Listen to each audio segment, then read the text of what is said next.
আপনি দেখছেন news now, আমরা জানি কোনটা खबर। नमस्कार, आप सभी देख रहे हैं न्यूज नाउ में आज का समाचार। मुख्यमंत्री डॉक्टर मानिक शाह ने सोमवार को उन्नति 2024 की राज्य स्तरीय कार्यशाला में बताया कि राज्य में छोटे और मध्यम उद्योगों में लगभग 200 करोड़ रुपए का बाहरी राज्यों से निवेश हो चुका है और 1000 करोड़ रुपए का निवेश पाइपलाइन में किया गया है। पूर्वोत्तर क्षेत्र के औद्योगिक विकास के लिए शुरू की गई उन्नति परियोजना की राज्य स्तरीय कार्यशाला में सोमवार को मुख्यमंत्री डॉक्टर मानिक शाह ने बताया कि राज्य सरकार बड़े उद्योगों के बजाय छोटे और मध्यम उद्योगों की स्थापना के लिए विदेशी निवेशकों को आकर्षित करने की कोशिश कर रही है। इस मामले में 220 विदेशी निवेशकों के साथ MOU पर हस्ताक्षर किए गए हैं। इसमें लघु एवं मध्यम उद्योगों ने राज्य में 200 करोड़ रुपए का निवेश किया है। 1000 करोड़ रुपए का और निवेश पाइपलाइन में भी किया गया है। এতগুলো যে আমাদের প্রমোশনের জন্য ইনভেস্টর যাতে আসে, তাতে করে প্রায় 212 ইনভেস্টার্স পার্টিসিপেটেড, মো অলরেডি সাইন্ড হয়েছে। আর ইন্টেন্ট যারা ইন্টেন্ট সাবমিটার্স, তাদের মধ্যে এতে করে আমাদের অ্যাপ্রক্সিমেটলি 5900 প্লাস করোড় তারা আমাদের ইনভেস্ট করবে। সেই করে তারা এই ধরনের যে প্রোগ্রাম করাতে আমাদের সুবিধা হয়েছে। এতে করে অ্যাপ্রক্সিমেট ইনভেস্টমেন্ট অফ ₹5900 হবে এবং already 200 plus investment already have made আর 1000 crore already in pipeline. Tripura वर्तमान में उत्तर पूर्वी क्षेत्र का सबसे शांतिपूर्ण राज्य कहलाता है। कानून व्यवस्था के मामले में त्रिपुरा देश के 28 राज्यों में तीसरे स्थान पर है। मुख्यमंत्री डॉक्टर मानिक शाह ने कहा कि राज्य सरकार द्वारा निवेशकों के लिए विभिन्न सुविधाओं और वित्तीय रियायतों के कारण राज्य के बाहर से निवेशक वर्तमान में राज्य में आ रहे हैं। আমি যা দেখছি ত্রিপুরাতে মানুষ কিন্তু যেহেতু দেখছে ত্রিপুরাতে শান্তি প্রতিষ্ঠিত আছে, এখানে কিন্তু নর্থ ইস্টার্ন রিজনের মধ্যে বলা যায় one of the peaceful state in the north eastern reason. এবং সারা ভারতবর্ষের মধ্যে আমরা জানি 28টা রাজ্যের মধ্যে আমরা এখন নিচের দিক দিয়ে এখানে 3 নম্বরে আমরা আছি ল অ্যান্ড অর্ডারের দিক দিয়ে। এখানে আমাদের যে সিস্টেম আছে সেই সিস্টেমে ইন্ডাস্ট্রি ডিপার্টমেন্ট থেকে একবার যে ধরনের এই ধরনের ইনভেস্টমেন্ট পলিসি বা ইনভেস্টরদের সাথে কথা বলছে, নিশ্চয়ই সেটা ফলপ্রসূ হবে। কিন্তু এর উপর আরেকটা সুবিধা হয়ে গেল যে এইবার এই যে উন্নতি 2024 সেটাও এসে গেল। তো আমাদের কাছে এটা ভীষণ একটা আরেকটা পালক আমাদের টুপিতে লাগলো। केंद्र सरकार ने कहा है कि केंद्र सरकार की एक्ट ईस्ट पॉलिसी में शामिल उन्नति परियोजना के जरिए उत्तर पूर्वी क्षेत्र की आर्थिक वृद्धि और विकास को गति देना संभव होगा। सरकार ने बताया है कि उन्नति योजना विशेष रूप से औद्योगिक विस्तार को प्रोत्साहित करने के लिए शुरू की गई है। उन्नति योजना के तहत त्रिपुरा को B कैटेगरी में रखा गया है। उन्नति योजना के लिए रजिस्ट्रेशन 9 मार्च 2024 से शुरू हुआ और 31 मार्च 2026 तक यह जारी रहेगा। Bureau report, news now. 80 के दशक के दंगों जैसी कोशिशें आज भी खतरनाक है। इस कोशिश को सख्ती से कुचल दिया जाएगा। यह बात मुख्यमंत्री डॉक्टर मानिक शाह ने सोमवार को जनजातीय छात्रावास के शिलान्यास समारोह में कही।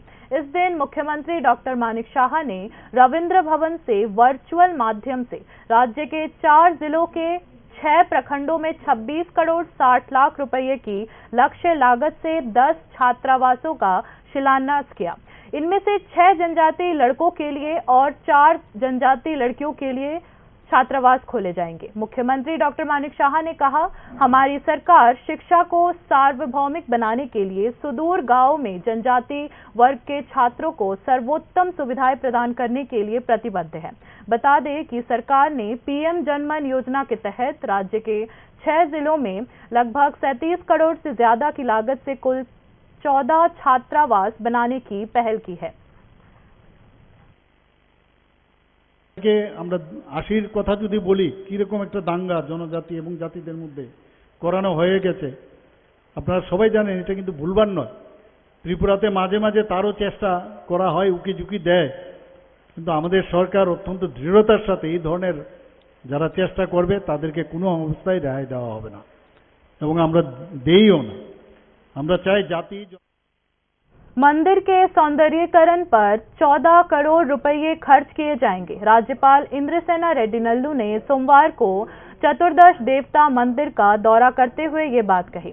उनके साथ क्षेत्र के विधायक रतन चक्रवर्ती व अन्य भी मौजूद थे। सोमवार को मंदिर का दौरा करने के अलावा राज्यपाल ने मंदिर के देवताओं को पूजा, प्रसाद और पुष्पांजलि अर्पित की। राज्यपाल इंद्रसेना रेड्डी नल्लू ने मंदिर दर्शन के बाद कहा कि चतुर्दश देवता मंदिर राज्य के पर्यटन स्थलों में से एक है और राज्य के लोगों में इस मंदिर के देवी देवताओं के प्रति बहुत आस्था और विश्वास है और उस विश्वास को बरकरार रखने के लिए राज्य सरकार ने मंदिर के निर्माण और विकास में 14 करोड़ रुपए का काम किया जाएगा।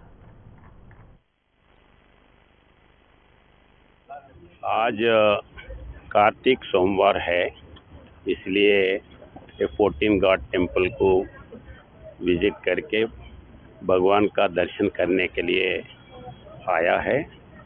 ये बहुत अच्छा टेम्पल है और अपना त्रिपुरा का एक टूरिज़्म स्पॉट है, उसीलिए इसको गवर्नमेंट ने 14 करोड़ रुपया खर्च करके इसको डेवलपमेंट करने के लिए ऐसा है।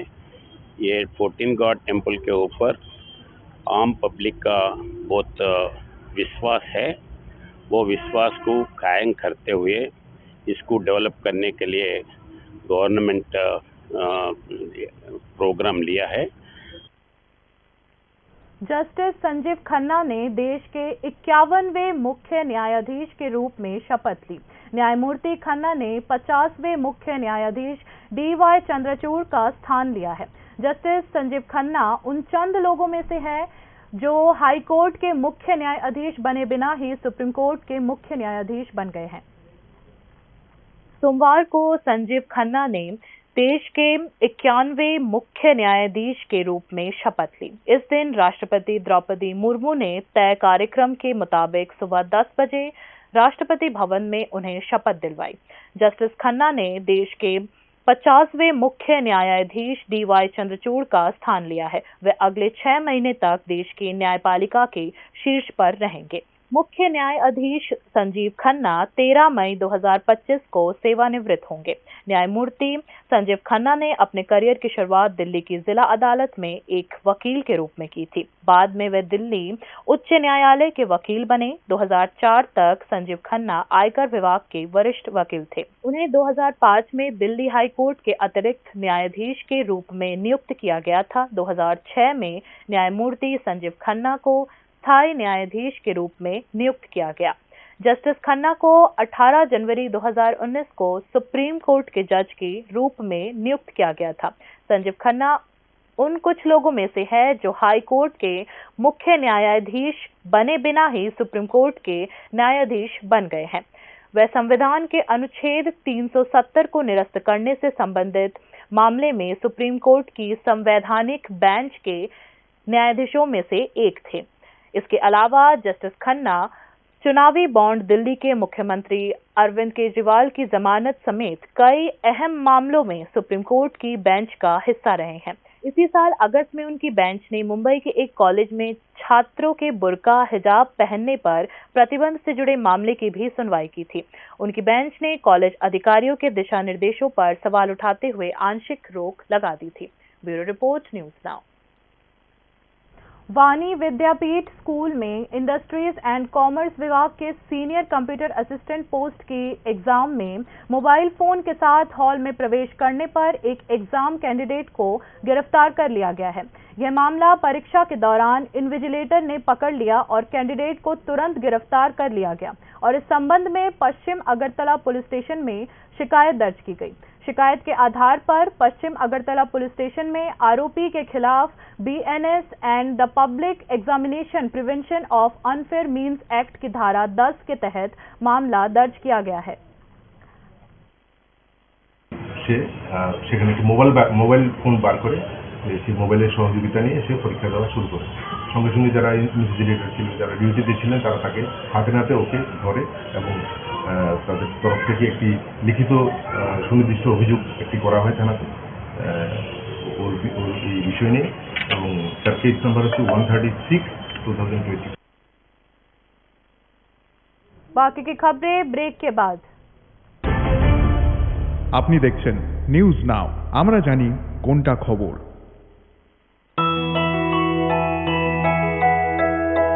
স্বাদে ভরা ঘিয়ের সুবাস লংতরায়, কি ভালো খেতে।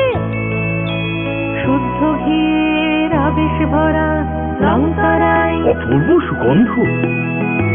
পুষ্টি ভরা ঘিয়ের খাবার, গাওয়া ঘি প্রিয় সবার লংতরায়। কি বলে বিশুদ্ধ ঘি। বিশুদ্ধ ঘি নাম মনে রেখো লংতরায়। লংতরাই ঘি রোজ খাবারে তোমাকে চাই। Longtharai Longtharai Longtharai. Step into the realm of Assam Downtown University, where we encourage success, experience the pinnacle of academic excellence, and live your best days. আপনি দেখছেন নিউজ নাও, আমরা জানি কোনটা খবর। आगे की खबरें कुछ इस प्रकार है। पत्नी और सास की हत्या के आरोपी को फांसी देने की मांग को लेकर महिलाओं ने सोमवार को अगरतला में मुख्य न्यायिक मजिस्ट्रेट की अदालत के सामने विरोध प्रदर्शन किया।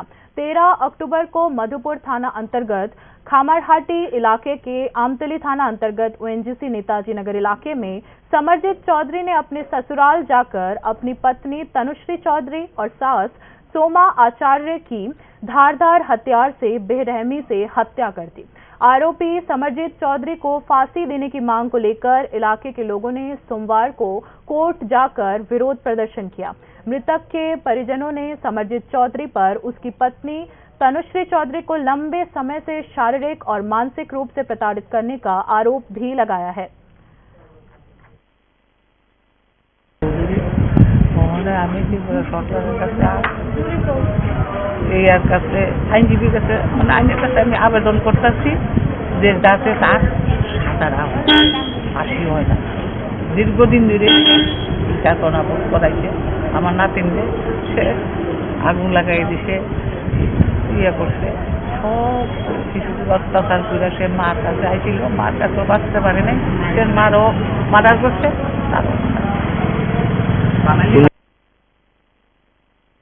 रहस्यमय ढंग से लापता युवक का शव बरामद हुआ। मृत युवक का नाम रौनी लश्कर है, जो खेजूर बागान में काम करने वाला 25 वर्षीय दिहाड़ी मजदूर था। परिवार का आरोप है कि उसकी हत्या कहीं और की गई थी और उसे यही उसके इलाके में लाकर छोड़ दिया गया। एनसीसी थाने की पुलिस घटना की जांच कर रही है। पिछले 6 नवंबर को छठ पूजा की रात रौनी लश्कर अपने घर से लापता हो गया था। परिजनों के मुताबिक वह पड़ोस के रंजन राय के साथ कहीं जाने के लिए घर से निकला था। उसके बाद वह घर नहीं लौटा। 2 दिन तक तलाश करने के बाद एनसीसी थाने में गुमशुदगी की रिपोर्ट दायर की गई। रविवार को दुर्गंध आने पर इलाके के लोगों ने पास की खाली जगह में रौनी का शव देखा और थाने को जल्द से जल्द सूचना दी। रौनी की मौत के लिए उसके परिवार वाले रंजन रॉय पर शक कर रहे हैं। रंजन रॉय रौनी के रिश्ते में मामा बताए जा रहे हैं। থানা এনসিসি আমরা মিসিং ডায়েরি করছি, লিড এন্ট্রি করছি, করার পরে আমরা ফটো মোটো দিয়া ফেসবুকও ছাড়া হয়েছে। ছাড়ার পরে আমরা তারে আর কোনো কিছু পাই না। আজকে হঠাৎ করে এনে গন্ধ বেরিয়েছে। গন্ধ বেরোর কারণে সবাই পাড়ার প্রতিবেশী সবাই বলতেছে কি এর গন্ধ, কি এর গন্ধ, সবাই চেক করছে। চেক করে দেখে কি এখানে একটা বডি পাওয়া গেছে। तो बॉडी पावर से बड़े सबाई चेक करते देखते उरी बॉडी।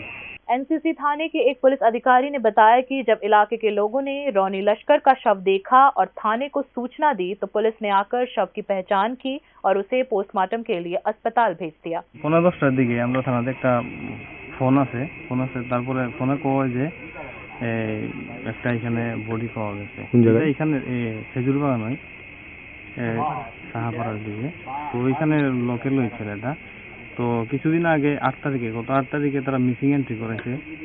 6 তারিখ থেকে ছেলেটা নাকি মিসিং। তারপরে তারা আজকে 2 দিন ধরে তারা গন্ধ পাইতেছে। তারপরে আজকে ফাইনালি তারা একটা বাড়ির সীমানার কোনাতে তারা বডিটা পাইছে, পাওয়ার পর থানাতে ফোন করতে। अब देखना यह है कि शहर के मध्य में खेजूर बागान जैसे व्यस्ततम और घनी आबादी वाले इलाके में हुई रौनी लश्कर हत्याकांड के रहस्य को उजागर करने और असली दोषियों को गिरफ्तार करने में राज्य पुलिस प्रशासन क्या भूमिका निभाती है। Bureau report, news now. बेईमान व्यापारियों के एक समूह ने रेल बंद होने की अफवाह फैलाकर दैनिक आवश्यक उत्पादों और सब्जियों की कीमतें बढ़ा दी है। कच्चे माल के अलावा आलू और प्याज की कीमत भी अपने मार्जिन के हिसाब से बढ़ा दी है। बाजार में प्रशासनिक अभियान के चलते हुए भी आम खरीदारों की जेबें खाली हो रही हैं। न्यूज़ नाउ की यह खास रिपोर्ट इसी मुद्दे पर है। भले ही त्योहारी सीजन खत्म हो गया है, लेकिन कीमतों में बढ़ोतरी के रुझान में कोई कमी नहीं आई है। सब्जियों के दाम 100 रुपये प्रति किलो से कम ही नहीं हो रहे हैं। सिर्फ 7 दिनों में आलू की कीमत 35 रुपये से बढ़कर 45 रुपये प्रति किलो हो गई है। प्याज की कीमत में बढ़ोतरी आते हुए प्याज 45 रुपये से 80 रुपये प्रति किलो हो गया है। त्रिपुरा वासियों ने पहले भी काफी ऊंचे दाम पर प्याज जरूर खरीदे हैं, लेकिन आम लोगों का अब ये कहना है कि उन्होंने इतने ऊंचे कीमत पर आलू कभी नहीं खरीदे हैं। पिछले कुछ दिनों से आलू और प्याज के दाम इतने बढ़ गए हैं कि संबंधित विभाग और प्रशासन इस बात से अनजान होने का दिखावा कर रहे हैं, लेकिन न्यूज़ नाउ आम लोगों के हित के लिए चुप नहीं बैठेगा। अगरतला शहर के मुख्य बाजारों की ताजा स्थिति देखने के बाद न्यूज़ नाउ की जांच रिपोर्ट में यह मामला सामने आया। बाजार में कुछ बेईमान व्यापारियों ने रेल बंद की अफवाह फैलाकर मनमर्जी की कीमत वसूलनी शुरू की है। खासकर बेईमान व्यापारी पेट्रोल राशनिंग की खबरों का हवाला देकर सब्जियां और आलू प्याज बेचने के लिए अपने हिसाब से कीमतें वसूल रहे हैं, लेकिन छोटे और मझोले व्यापारी थोक विक्रेताओं पर उंगली उठा रहे हैं। छोटे और मझोले व्यापारियों की शिकायत यही है कि बड़े व्यापारियों को संगठनों त्योहार के नाम पर बड़े पैमाने पर ग्राहकी के बदले बाजार पर नियंत्रण करने का अधिकार मिल जाता है और कहीं ना कहीं सभी को यही लग रहा था कि त्योहारी सीजन के कारण बाजार में कीमतों की उछाल है, जो कि कुछ दिनों बाद कम हो जाएगा। लेकिन त्योहार के बाद भी बाजार में सब्जियों की कीमतों में कमी के आसार नहीं दिखाई दिए। वहीं अन्य वर्षों में सर्दी का एहसास आम लोगों के मन में थोड़ी खुशी लेकर आता था, क्योंकि कम से कम 1-2 महीने तक सब्जियों के दाम नियंत्रण में होंगे, यही सोचकर लोग काफी खुश रहते थे। इस बार उनके उम्मीदों पर पानी फिर गया है। उल्टा बाजार में तनाव का माहौल है। सब्जियों के दाम हर दिन ऊपर नीचे हो रहे हैं। एक ही दिन में सुबह और दोपहर के बाजारों में कीमतों में काफी अंतर दिखाई देता है। सोमवार को विभिन्न बाजारों में बैंगन की औसत कीमत 100 रुपये से 120 रुपये प्रति किलो थी। पतला बैंगन 80 रुपये, करेला 100 रुपये, परवल 100 रुपये, बीन्स 250 रुपये, भिंडी 100 रुपये, फूल गोभी 120 से 140 रुपये, पत्ता गोभी 80 रुपये थी। पालक 140 रुपये से 150 रुपये किलो। 4 मूली की कीमत 30 रुपये से 40 रुपये। डंटल वाली अन्य साग सब्जियां 10 रुपये से 20 रुपये तक थी। बाजार करने जाए तो सबसे बड़ी दिक्कत यही है कि कई सब्जियों का बाजार में ना दिखना। व्यापारी बढ़ती कीमत के बारे में बात करने को तैयार ही नहीं है। स्थानीय उत्पादन कोई दिशा न दिखा पाने के कारण सब्जी बाजार आयात पर निर्भर हो गया है। अगर किसी कारण से राज्य के बाहर से आने वाला सामान रास्ते में फंस जाता है तो बाजार में कीमत बढ़ जाती है। थोक विक्रेता भी उन सभी अवसरों का काफी फायदा उठाने में देर नहीं करते। व्यापारी लोग हर 24 घंटे में प्रति किलो 3 से 4 रुपये अतिरिक्त वसूल रहे हैं। छोटे और मझौले सब्जी व्यापारियों के अनुसार बाढ़ स्थानीय उत्पादकों के रास्ते में आ गई है। फसल को दोबारा उगाकर बाजार तक लाने में काफी समय लगता है। बाढ़ आए अब 2 महीने से ज्यादा हो गया है। सवाल ये है कि सब्जियां उगाने में आखिर कितना समय लगता है? क्या बाढ़ का हवाला देना इसी तरह चलता रहेगा या फिर इस बार स्थिति कुछ और है? इसकी कोई गारंटी नहीं कि कीमतें कब जाकर कम होगी। आलू प्याज के दाम बढ़ने से उन लोगों का दर्द और बढ़ गया है जो 500 रुपये के नोट निकालकर आधा बैग भी नहीं भर पाते हैं। इस साल आलू प्याज की कीमत के उतार चढ़ाव ने पिछले सारे रिकॉर्ड तोड़ दिए हैं। 1 जनवरी से 10 नवंबर तक आलू और प्याज की कीमतें कुल 7 बार बढ़ चुकी हैं। कई दिन ऐसे ही गुजारने के बाद कीमत कुछ कम हुई। आलू 35 रुपये से बढ़कर 45 रुपये प्रति किलो हो गया। प्याज की कीमत में 35 रुपये प्रति किलो की बढ़ोतरी हुई है। अब 80 रुपये प्रति किलो की दर से प्याज खरीदना पड़ रहा है। 7 दिन पहले आलू का उच्चतम थोक मूल्य 27 रुपये प्रति किलोग्राम था। रविवार को यह 36 रुपये प्रति किलोग्राम हो गया। दूसरी ओर प्याज की थोक कीमत 36 से 37 रुपये प्रति किलोग्राम हो गई। रविवार को यह 59 से 70 रुपये प्रति किलोग्राम तक पहुंच गई। आम लोगों की शिकायत इसी बारे में है कि कीमतों में बढ़ोतरी के बावजूद राज्य प्रशासन की इस मामले में कोई सजगता क्यों नहीं है। खाद्य विभाग और स्थानीय प्रशासन के अधिकारी आम खरीदारों की शिकायत पर चंद दिनों के बाद चंद दुकानों पर धावा बोलकर अपने कर्तव्यों का इतिश्री कर रहे हैं।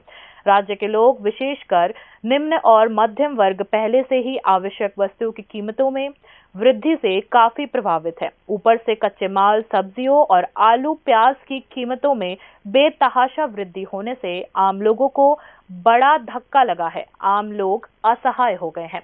Bureau report, news now. राजधानी अगरतला की सड़कों को अवैध अतिक्रमण से मुक्त रखने और ट्रैफिक जाम से मुक्त रखने के लिए ट्रैफिक विभाग ने पुराने मोटर स्टैंड क्षेत्र में एक विशेष अभियान चलाया है। ट्रैफिक विभाग के एसपी मानिक दास सहित अन्य संबंधित विभागों के अधिकारियों ने अभियान का नेतृत्व किया। सोमवार को ट्रैफिक विभाग के संयुक्त अभियान में सड़क या फुटपाथ पर अवैध रूप से कब्जा कर व्यवसाय करने वालों को दुकानें खाली करने का निर्देश दिया गया है। ट्रैफिक विभाग के मुताबिक इसके अलावा शहर की सड़कों पर अवैध रूप से कार और बाइक पार्क करने पर भी जुर्माना लगाया जाएगा।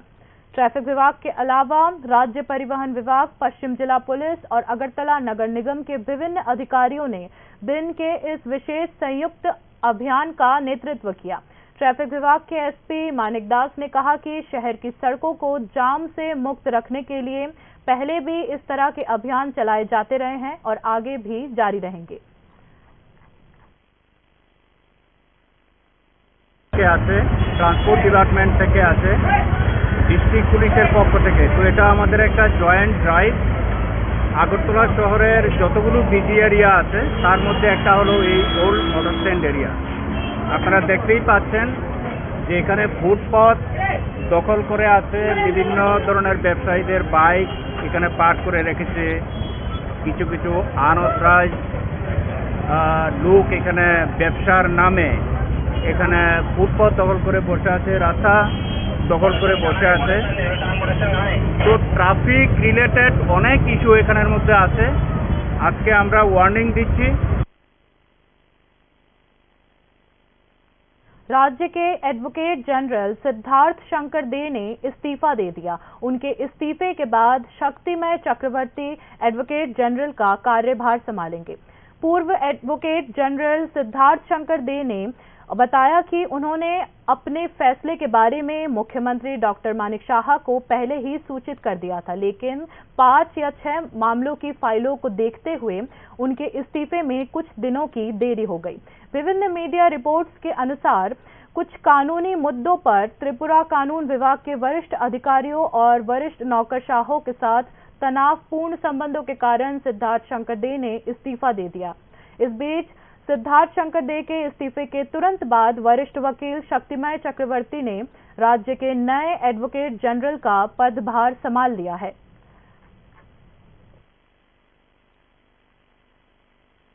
बाकी न्यूज अपडेट्स के लिए देखते रहिए न्यूज़ नाउ। शुभ रात्रि।